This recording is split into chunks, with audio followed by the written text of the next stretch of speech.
आज निर्मला सीतारमण ने बतौर वित्त मंत्री के तौर पर 7वीं बार बजट पेश किया। प्रधानमंत्री नरेंद्र मोदी के तीसरे कार्यकाल का यह पहला पूर्ण बजट है। तमाम रिएक्शंस भी आ रहे हैं और हम भी मेहमानों से चर्चा कर रहे हैं। इस वक्त हमारे साथ खजुराहो से सांसद, मध्य प्रदेश बीजेपी के प्रदेश अध्यक्ष वीडी शर्मा जी IBC 24 पर एक्सक्लूसिव जुड़ रहे हैं। सर, बहुत स्वागत है आपका। और सबसे पहली प्रतिक्रिया इस बजट की, क्योंकि प्रधानमंत्री के तीसरे कार्यकाल का पहला पूर्ण बजट है, रिएक्शंस अलग अलग आ रहे हैं। आप क्या कहेंगे इस बजट को लेकर?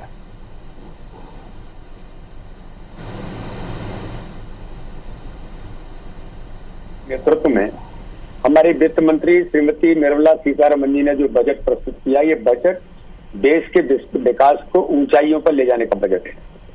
ये बजट 2047 के विकसित भारत के संकल्प को पूरा करने का बजट का खाका तैयार करने वाला ये बजट आज देश के अंदर आदरणीय वित्त मंत्री जी ने प्रस्तुत किया है। इसलिए आज मैं मानता हूं कि इस बजट के माध्यम से 2047 के विकसित भारत के संकल्प को भारतीय जनता पार्टी की सरकार प्रधानमंत्री मोदी जी के नेतृत्व में पूरा करेंगे।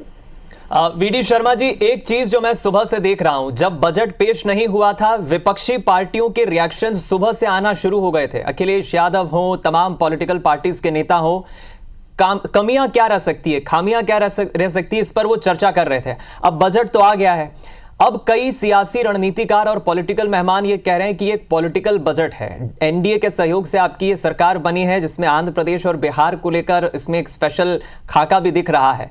इस पर आप क्या मत रखते हैं? 2047 के विजन का भारत का तो प्रधानमंत्री देख ही रहे हैं ख्वाब, लेकिन ये पॉलिटिकल बजट। जी देखिए, विपक्ष हो, कांग्रेस हो, इंडी गठबंधन हो, जो भी है, ये देश के अंदर दुर्भाग्य है कि नकारात्मक राजनीति करते हैं। आप कुछ भी अच्छा करिए, लेकिन इन्हें आलोचना ही करना है, नकारात्मकता ही फैलाना है। छल कपट की राजनीति, डिवाइड एंड रूल करना, यही कांग्रेस और विपक्ष की भूमिका है आज देश के अंदर। लेकिन भारत के प्रधानमंत्री नरेंद्र मोदी जी के नेतृत्व में इस बजट के माध्यम से पहली बार नौजवानों को 2 लाख करोड़ का प्रावधान करके, जो माननीय प्रधानमंत्री जी ने बजट में प्रावधान किया कि 5 वर्षों में 4 करोड़ 10 लाख नौजवानों को रोजगार के अवसर मिलेंगे। और मोदी जी जो कहते हैं वो करते हैं। माननीय प्रधानमंत्री ने कहा 20 लाख लोगों को स्किल्ड यूथ नए नए क्षेत्रों में बना करके इस बजट के अंदर प्रावधान किया है। और नए नौजवानों को जो अवसर मिलेंगे रोजगार के, उन्हें EPF के अंदर अगर वो रजिस्टर्ड होते हैं तो 15,000 रुपए का 3 किस्तों में उन्हें प्रोत्साहन भी मिलेगा। तो ये सामान्य नहीं है। महिलाओं के लिए, किसानों के लिए 1.5 लाख करोड़, महिलाओं के लिए 3 लाख करोड़, नेचुरल फार्मिंग 1 करोड़ परिवारों को। तो ये बजट सर्वस्पर्शी, सर्वव्यापी, सर्व समावेशी बजट है, जो हर वर्ग को चिंता करने का काम इस बजट के माध्यम से माननीय प्रधानमंत्री नरेंद्र मोदी जी ने किया है। इसलिए इस दिशा में एक ऐतिहासिक budget. VD Sharma ji, IBC 24 का एक बड़ा तबका किसानों का भी है। मैं चाहूंगा किसानों पर भी संक्षिप्त में आप टिप्पणी करें, क्योंकि किसानों के लिए इस बजट में प्रावधान तो कई किए हैं सरकार ने। और मुख्यमंत्री रह चुके प्रदेश के पूर्व CM शिवराज सिंह चौहान खुद अब इस वक्त देश के कृषि मंत्रालय की बागडोर संभाल रहे हैं।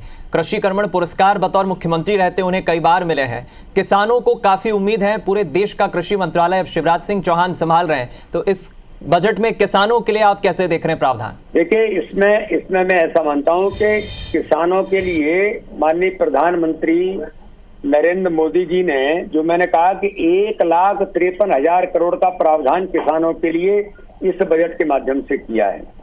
तो किसान सम्मान निधि वगैरह वगैरह ये तो सब है ही, लेकिन जिस प्रकार से 6 करोड़ किसानों को जानकारी लैंड रजिस्ट्री पर रेवेन्यू के लिए जो कहा है, ये बहुत महत्वपूर्ण कदम है। 6 करोड़ किसानों को लैंड रजिस्ट्री का प्रावधान जो किया है, उस पर लेकर के आएंगे। 5 राज्यों में से नए किसान क्रेडिट कार्ड जारी किए जाएंगे और साथ में ही 32 फसलों के लिए 109 किस्में जो सीड के भी इस बजट के अंदर प्रावधान हुआ है। तो हमारी सरकार किसानों के क्षेत्र में एक विजन के साथ काम कर रही है और किसानों के माध्यम से माननीय प्रधानमंत्री नरेंद्र मोदी जी ने हर किसान को सशक्त बनाकर उनकी सारी समस्याओं के समाधान करने का प्रावधान भी इस बजट के अंदर किया है। चलिए, आपने समय निकाला, वीडी शर्मा जी, IBC 24 से बातचीत की, बजट पर प्रतिक्रिया दी, बहुत शुक्रिया आपका। हमारे साथ मध्य प्रदेश बीजेपी के प्रदेश अध्यक्ष, खजुराहो से सांसद वीडी शर्मा जी जुड़े, बजट पर उन्होंने प्रतिक्रिया दी और किसानों को लेकर सरकार ने इस बजट में जो खास प्रावधान किए हैं उसे वो सराहनीय कदम बता रहे हैं। 2047 के विकसित भारत का विजन PM मोदी जो देख रहे हैं, उस दिशा में बजट काफी खास वीडी शर्मा बता रहे हैं। खबरों में फिलहाल इतना ही, दीजिए इजाजत, नमस्कार।